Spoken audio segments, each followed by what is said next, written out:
Bab 070. Makasih. Ayu menatap sang suami dengan haru. Kebalik. Aku yang harusnya bilang makasih. Terima kasih banyak-banyak untuk semua kebahagiaan yang kamu bawa ke rumah ini. Kebahagiaan yang sempat hilang setelah mama gak ada lagi di rumah ini.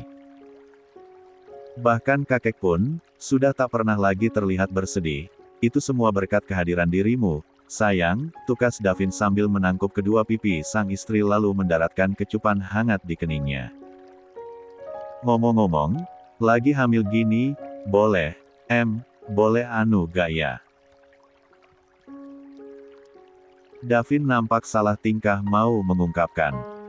Anu apa? Tanya Ayu keheranan. Itu loh, Berk. Entah. Kok aku takut, ya? Takut kenapa-kenapa sama bayinya, balas Davin sejujurnya. Setelah mengetahui kehamilan sang istri, Davin memang tak lagi berani menyentuh sang istri. Ia khawatir apa yang dilakukannya akan berpengaruh pada bayi yang ada di perut istrinya. Ayu langsung tergelak pelan mendengar penuturan suaminya itu. Boleh kok, Mas. Asal hati-hati, timpalnya. Ia berani berkata seperti itu karena memang pernah belajar sedikit tentang ilmu kesehatan. Beneran boleh. Dengan wajah sumringah Davin memastikan. Bagaimana tidak? Selama ini ia mencoba menahan hasrat empatnya mati-matian. Ayu mengangguk sebagai jawaban. Sebagai seorang istri, ia juga merasa khawatir jika suaminya itu terlalu lama tak mendapatkan nafkah batin. Tak ditunda lagi, Davin langsung mematikan lampu kamar dan menggantinya dengan lampu tidur yang 47. Temaram. Sayang, maaf, ya. Ayah jenguk sebentar, boleh? Tanya Davin sambil mengusap perut Ayu yang masih rata. Setelahnya ia mencium perut itu penuh kasih sayang. Lalu perlahan mulai berpindah pada area-area lain dari tubuh pasrah sang istri. Hari ini, Davin memenuhi janjinya untuk mengantar Ayu pulang sembari memberikan undangan. Sepanjang perjalanan, raut wajah Ayu begitu sumringah. Tentu saja karena pulang ke rumah sendiri selalu menjadi hal yang dirindukannya. Mas, mampir dulu ke rumah mertua Riri bentar, ya. Aku mau kasihkan undangan buat mereka. Toh kelewatan ini, pinta Ayu pada Davin yang sedang menyetir. Siap, sayang. Masih ingatkan letak rumahnya? Tanya Davin sembari menoleh sekilas. Masih kok, jawab Ayu. Mobil itu pun terus melaju menuju perumahan di mana Riri tinggal kini. Hingga setelah cukup lama, mobil itu pun berhenti tepat di depan rumah itu. Bentar, sayang. Aku turun duluan. Kata Davin yang tak pernah membiarkan Ayu turun seorang diri.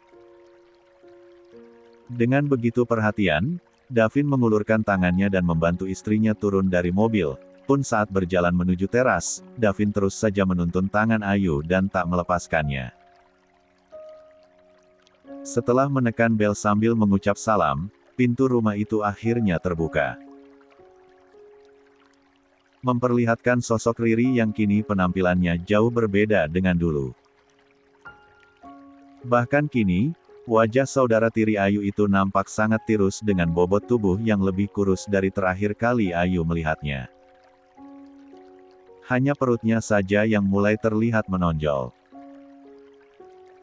Padahal setahu Ayu, wanita hamil itu biasanya akan mengalami kenaikan berat badan. Riri. Sapa Ayu dengan kening berkerut. Heran dengan perubahan drastis yang terjadi pada wanita yang dulunya selalu modis dan berpenampilan cetar tersebut. Ayu. Balas Riri dengan wajah salah tingkah. Pun dengan kesedihan yang langsung menyergap batinnya. 48. Meski dulu Riri kerap kali memperlakukan Ayu dengan buruk, Tapi Ayu sama sekali tak pernah menyimpan dendam pada saudara tirinya itu. Bahkan kini, saat melihat kondisi Riri yang sepertinya sedang tidak baik-baik saja, hati Ayu terasa mencelos dan iba. Apa yang sebenarnya terjadi dengan Riri? Batin Ayu kembali menelisik penampilan wanita hamil di hadapannya. Gimana kabar kamu, Ri? Kamu baik-baik saja, kan? Kamu terlihat lebih kurus. Ayu tak bisa lagi menahan diri untuk menanyakannya langsung. Aku. Riri keluh untuk menjawab. Tak mungkin pula ia mengeluhkan kesusahan hidupnya pada Ayu, orang yang dulunya selalu dijadikan hujatan dan nyinyiran dirinya. Tentu ia merasa malu. Ia pun takut nasib buruknya itu akan jadi bahan tertawaan Ayu dan ejekan saudara tirinya itu. Riri, siapa yang datang? Suara Buriana keburu mengalun nyaring. Diikuti kemunculan sosok wanita parubaya yang matanya langsung melebar melihat keberadaan Ayu dan Davin di depan pintu. Ya ampun, Pak Davin. Kenapa gak ngasih kabar dulu mau berkunjung kemari? Dengan wajah begitu ramah dan penuh senyuman, Bu Riana menyapa. Sedikit menggeser badan Riri yang sedang ada di hadapan kedua tamu tersebut. Iya, Bu. Kebetulan saya dan istri saya ada sedikit keperluan. Jadi mampir kemari, jawab Davin apa adanya. Jangan panggil, Bu. Panggil tante saja, ya. Kita sekarang keluarga loh. Istri Pak Davin ini kan masih saudara sama Riri, balas Bu Riana kian ramah. Iya. Mari masuk. Kenapa malah berdiri di luar? Ajak Bu Riana sambil menggeser badannya dari depan pintu. Memberi jalan pada Davin dan Ayu agar masuk ke dalam rumah. Ayo silakan duduk. Jangan sungkan. Lagi-lagi Bu Riana bersuara begitu hangat. Mempersilahkan sepasang suami istri itu untuk duduk di sofa. Aku, bikinin minum dulu ya, Yu, kata Riri yang masih menunjukkan wajah tak enak sekaligus salah tingkah. Gak usah, Ri. Biar mama saja. Kamu duduk saja temani mereka. Ya. Cegah Bu Riana buru-buru. Nada suaranya pun begitu lembut, tak seperti biasanya yang penuh dengan teriakan dan hardikan. Ngomong-ngomong, Pak Davin sama istri mau minum apa? Biar tante ambilkan, tawar Bu Riana antusias. Gak usah, tante. Terima kasih. Kami gak lama kok, jawab Ayu cepat. Loh, masa buru-buru sih? Tanya Bu Riana yang langsung duduk di sofa. Bersebelahan dengan Riri yang sudah duduk. Iya, tante. Maaf, kedatangan kami kemari untuk mengundang tante sekeluarga untuk datang ke acara syukuran 49. Pernikahan kami, sekaligus syukuran kehadiran calon bayi kami, ungkap Ayu sambil mengulurkan sebuah kertas undangan berwarna gold yang begitu mewah. Ya ampun, Mbak Ayu sedang hamil juga. Selamat, ya. Tante turut senang. Semoga kehamilannya lancar sampai waktunya melahirkan kelak, timpal Bu Riana dengan mata berbinar. Amin. Makasih banyak, Tante. Ditunggu kedatangannya, ya. Kamu juga Ri, balas Ayu seraya menoleh pada Riri yang lebih banyak diam. Oh, tentu saja. Dengan senang hati, Tante akan datang. Bukan begitu, Ri. Sahut Bu Riana sambil menatap Riri dan memasang wajah pura-pura ramah. Riri pun mengangguk pelan.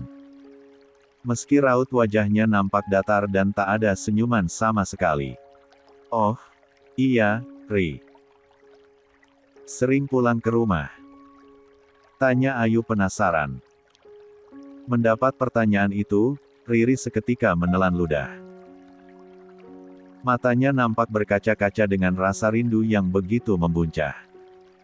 Bagaimana tidak, setelah diboyong ke rumah keluarga Romi, tak sekalipun Riri diizinkan pulang. Ia selalu diancam jika sampai berani meninggalkan rumah itu, maka talak dari Romi akan jatuh dan anak yang dalam kandungannya tak akan pernah diakui.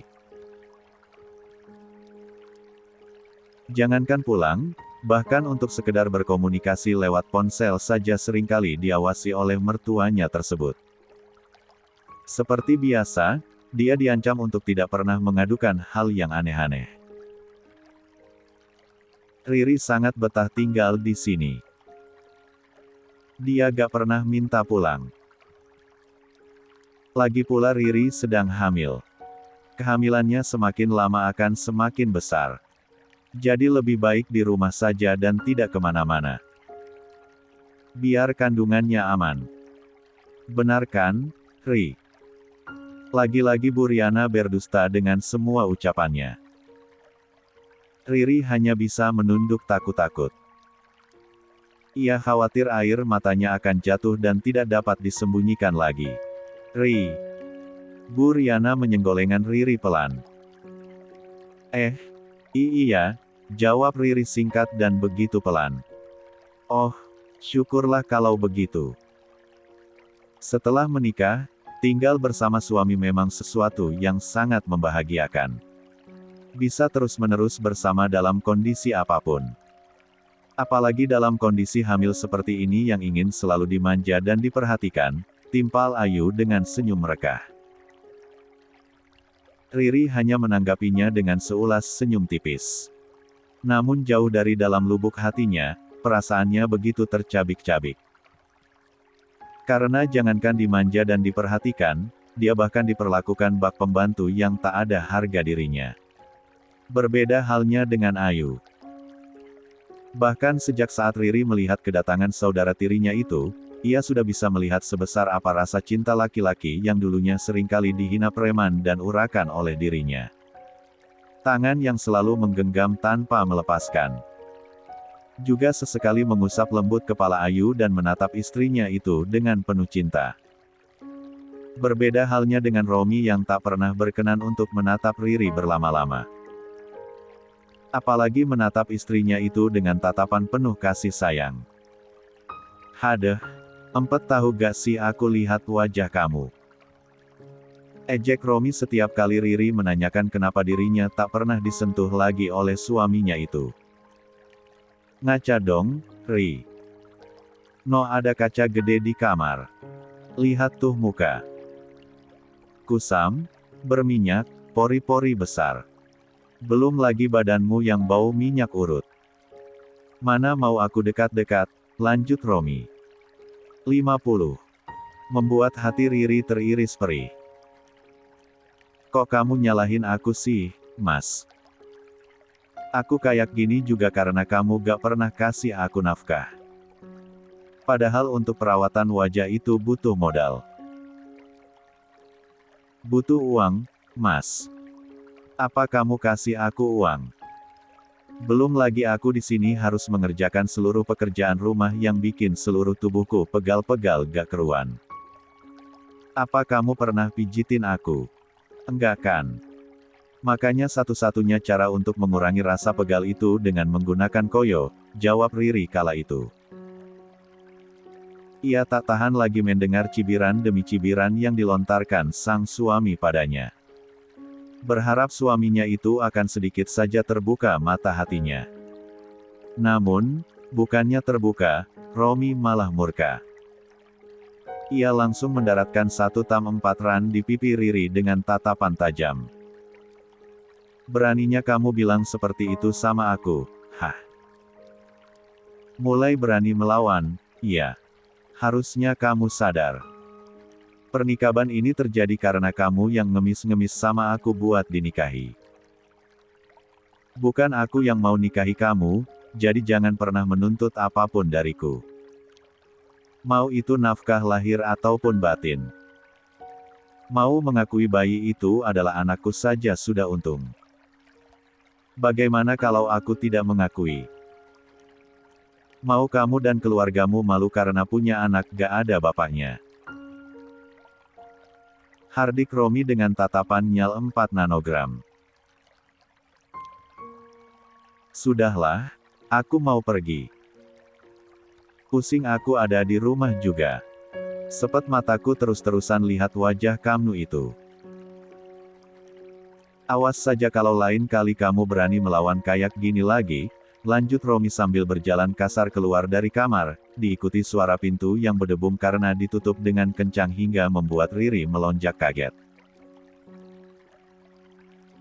Belum selesai rasa kaget Riri oleh kelakuan sang suami, ditambah pula oleh Bu Riana yang tiba-tiba masuk kamarnya dengan tatapan sengit. Kamu itu kenapa sih?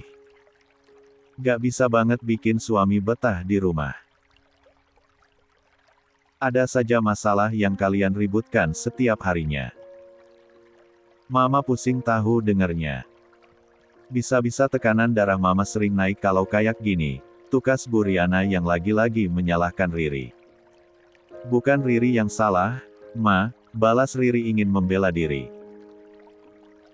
Apa? Mau coba-coba salahkan Romi? Salah Romi itu cuma satu. Milih kamu jadi istrinya. Paham? Potong Bu Riana buru-buru. Sebagai seorang ibu, tentu saja dia akan tetap membela anaknya sesalah apapun dia. Jika sudah seperti itu, Riri hanya bisa pasrah dan terdiam.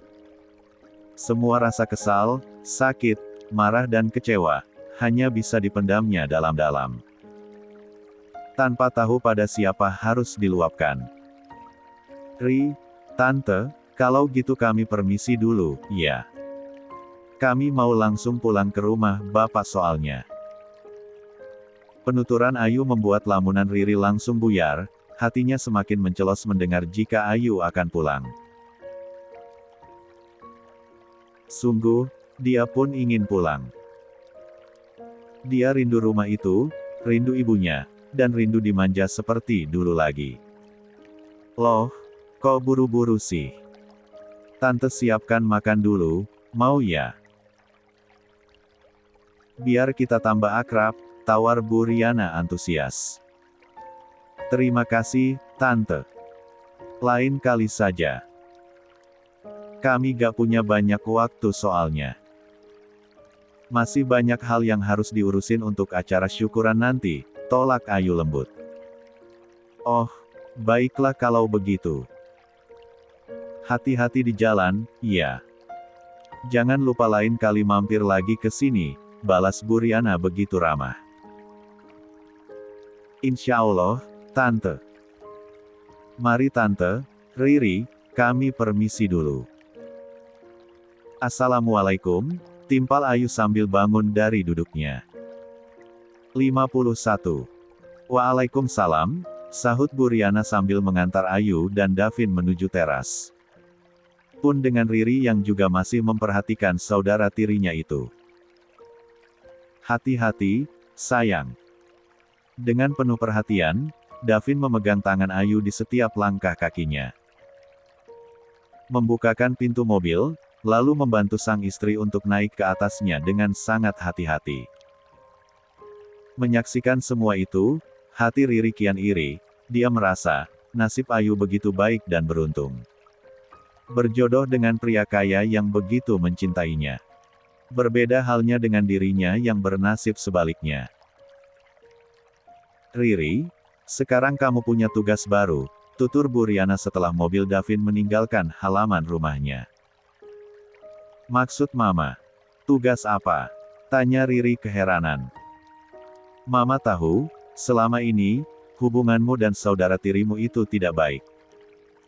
Bahkan kalian seperti halnya sepasang musuh yang tak pernah akur. Tapi mulai sekarang, kamu harus deketin dan baik-baikin saudara tirimu itu. Kamu harus bujuk dia agar suaminya mau menerima kerjasama antara perusahaannya dengan usaha keluarga kita.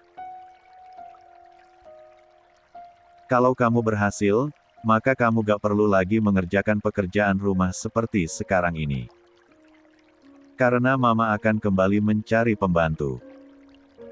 Tapi kalau kamu tidak berhasil, maka selamanya kamu akan tetap jadi pembantu di rumah ini. Paham? Tukas Bu Riana panjang lebar.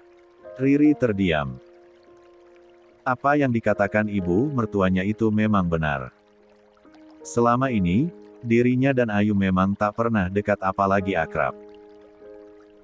Bagaimana mungkin Riri bisa membujuk Ayu sementara dirinya saja, selama ini selalu merendahkan Ayu dengan kata-katanya.